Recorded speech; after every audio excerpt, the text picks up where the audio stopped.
Hello ladies. Before I start, if you look at the time, if this took a while, go get yourself a coffee or a tea or some ribs and wings. You know who you are. Yes, I just heard you laugh.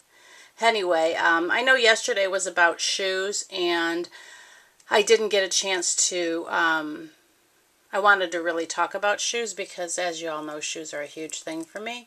And I wanted to talk about it in probably a different light than some of the videos that have been up. But I had posted a video already yesterday, so I wanted to wait. Anyway, I'm just going to quickly scan some of your shoes. You know, I like to, those are all hanging there on the wall. And then I have shoes there, and shoes on the other side, and shoes in baskets, and shoes here on display. First of all, one of the reasons that shoes is very important to me is because, you know, we did not have a lot of money when I was growing up after my parents divorced. And so we used to get a brand new pair of shoes for school. And we would get school shoes. And I remember one year wanting penny loafers and was so happy when I got them. And then one year I really wanted boat shoes. They're kind of hard to describe. You can probably Google boat shoes, but they were brown leather shoes that had leather ties, and I just really wanted a pair. And that was when I was in high school. I want to say it was my sophomore year. Anyway, so I got myself some boat shoes, but they were from Payless because that's what we could afford. And so they weren't, you know, the best made shoes. But I have always been quite hard on shoes because I had flat feet as a child. And so my mother had me in shoes, I don't know what age they did it, maybe 2 or 3, that they would put metal arches into my shoes. And so I learned to walk basically resting on that metal arch. So when they took the arches away, I did have a little bit of an arch now on my foot. I wasn't completely flat-footed because my dad was, which is why my mom really wanted to take care of it. But I then walked as if there was something in the inside of my shoe. And so I always wore out the inside of my shoes. Still do. I try very hard when I'm standing still to make myself turn my feet up just a tad, but I don't always. But anyway, so my boat shoes at the top where the seam was, where the 2 pieces of leather joined, ended up ripping. And because I knew we didn't have money for me new shoes, every night I would come home, and before my mom would get home from work, I would sew them just with regular thread. But of course, usually by first or second period, the thread would come apart, and I was the girl with the hole in her shoe that entire year of school. Well, not entire. They lasted the first few months in. But anyway, so as an adult, when I got my own money and was working, I vowed I would always have enough shoes. I would never be the girl with holes in her shoes again. And I had black suede shoes in grammar school that I got a hole in playing kickball in the toe, and wore those for a long time of that school year with a hole in them. But I just didn't want to be the girl with holes in her shoes anymore. So when I started making my own money, I would buy shoes. And to this day in my closet, I have 2 baskets full of shoes. I don't wear all of them, but I always know I have shoes there. In the event I were to run out of money, I have shoes. And so I just love shoes. I do, and as I've said this before, I think baby shoes are works of art, as are many of the adult shoes. I mean, truly artists are making shoes. They're just so beautiful. And there are so many fabulous styles and colors, and you know, we all go through the high heel phase and whatever, and cowboy boots and all that fun stuff. But I just want to quickly show you these shoes down here. These both were my shoes. I'm not sure what age. I probably 6 months for the red and a year for the black maybe. And then these were my brother's shoes. Those are his little baby shoes. But to me, it's more than just the shoe, because shoes mean something to me, and I don't know if they do to you. More than covering your feet, they take you somewhere. And so, you know, our reborn dolls, you know, unless you take your babies out in public, and I really don't. I do to the doll show, and then I take the babies I make to the post office to get them weighed. But I don't really take them out. And, but as a nanny, I put shoes on babies very young because to me they're a symbol of where you're going. And, you know, a lot of us come home, we kick off our shoes. Some people wear slippers, some people are barefoot. I'm a huge barefoot person. My home is my sanctuary, and I do wear shoes on my carpeting. I never make people take their shoes off. But to me, that's just how I'm comfortable, and this is where I'm me. You know, you're just relaxed. And so for me, when I put shoes on, it usually means I'm going somewhere, and it can be as mundane as the grocery store or as fabulous as taking a trip. And I have shoes from, you know, trips I've taken all over the world. And it is amazing to me to look at a pair of shoes and think where they've been. And they're what carried me through so many different journeys in my life. From these little shoes that probably never touched the ground, and these probably did. They actually do have some wear on the bottom. You know, it's a sign of movement. It's a sign of going, where you're going, what you're going to do. Sometimes we put shoes on because we have a purpose. We're going somewhere specific. And other times you just put your shoes on and go and don't know where you're going to end up. At least me. When I travel and go to other countries, one of my favorite things to do is get lost.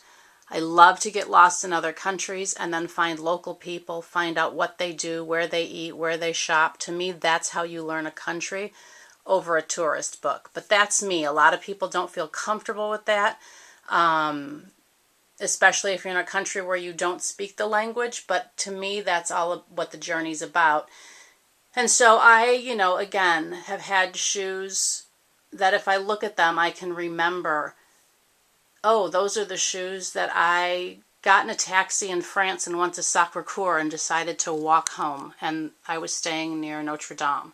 Those shoes walked me through the city of Paris. Or those are the shoes that I wore to my grandmother's funeral, and I walked through the cemetery to her grave. And, you know, shoes just have such meaning because they carry us places. And I will never forget, we were in Pisa. I had to think, where's that Leaning Tower? We were in Pisa in Italy. And I had the opportunity. I was there with a family I was nannying for, and it was the grandparents' 50th wedding anniversary, and so each day they had different excursions that they were all going on. Not the nannies and the children, but the parents and the grandparents. And so one of those excursions was they had some private tours they had booked at different museums. And the little boy I was nannying for, his mom didn't want to go, so she let me go in her place. And I'll never forget, one of the places that we went to was the, in English, it's the Accademia Gallery, and it's in Firenze, which is, we say Florence, but they call it Firenze there. And I did not realize that was where Michelangelo's David was. And when we rounded the corner, even now, it takes my breath away. The fact that I saw that in person, it's one of my most favorite works of art. It always was, even before I saw it. And what was even more spectacular is I said to the guide, it's a shame we can't take photographs. There were signs all over in that museum that you could not take photographs. And he said, oh no, ma'am, you've paid for a private tour. You can photograph him, but you cannot put those photos in any social media. You can't sell them. You can only use them for your personal use. And so I have photographs of David from every angle. I zoomed in on his hands, his feet, his face, the rocks in his hand, the slingshot in his other hand. It truly is one of the most marvelous works of art I have ever seen. And we got to go behind the scenes down where they store all the art that they can't fit in the museum. And we went to several museums that day and got to do it, but nothing to me was as spectacular as David. So, you know, sometimes I'll see a pair of my shoes in my closet and I'm just transported back to somewhere I've been. You know, the shoes I wore in Africa have to be my favorites. I just, and I chose not to show my shoes because, you know, they're certainly nowhere near as cute as the baby shoes. But I showed my baby shoes because who knew from those tiny little shoes, the girl who fit in those shoes, her tiny little feet, who she would become and where she would go. And so to me, putting shoes on children is a sign of who they're going to become and where they're going to go. And so, I mean, I even look up there at the woman there. You can only see her back. She's got little black gym shoes on. I wonder where all those shoes have taken her. And, you know, I've walked through so many places on this planet. I have been so blessed to travel this world. And I do spend a lot of my time in my travels walking. And I've been lost in many countries purposely, and sometimes not so purposely. But I just wanted to kind of give you my viewpoint on shoes and why I find shoes so important. And so I've always just, since I've had my own money, chosen to have shoes around me. It's kind of a little bit of a security for me, but it also represents so much more. I probably should turn these around. It represents so much more for me. They're not just shoes. They are what is going to get me where I'm going. And I'm sure it's not that deep for everybody else. I will tell you, I chose to get married barefoot on purpose because to me, it was such a holy moment, and it was like I was walking on holy ground. It was so, you know, like I said, my home is my sanctuary, which is where I choose to be barefoot a lot. And my marriage, the same thing. It was comfort. I didn't want to be, and I don't mean that in the sense of being comfortable. I mean, I wanted my wedding day to represent so many things on so many different levels, and being barefoot to me was, you know, that comfort factor of who I am with my husband. And, you know, I came into this world barefoot. I will leave this world barefoot. And so my marriage was just as holy as those events to me. And so, anyway, sorry, I'm getting a little emotional. But so shoes mean a whole lot more to me than just the beautiful little things they are. Oh, those are a size 0. There is a size in there. Anyway, so I just wanted to share my take on shoes with everybody. And I'm sure it's part of why my reborns have so many shoes. Obviously, they'll never get holes in them. But I just have this need for having shoes around me. But again, they are totally beautiful works of art. I've said that before, and I'll always say it. I mean, from these antique shoes, I mean, look back then, how beautiful they made shoes. These are also antique shoes. I love shoes. And these I found for Malachi. I'm waiting for summer. They look just like my husband's little African shoes, except my husband's don't sling on the back. But anyway, so yeah, I just love, love, love shoes. There's more over here. And then I have a basket down below full of shoes. Anyway, so thank you very much for going on my journey of shoes with me. We're right back where we started, ladies. Full circle. Here we go. Yes, my whole life is about symbolism, ladies. I'm a very purposeful person. And anyway, so thank you very much for listening to my little shoe story. I hope you enjoyed.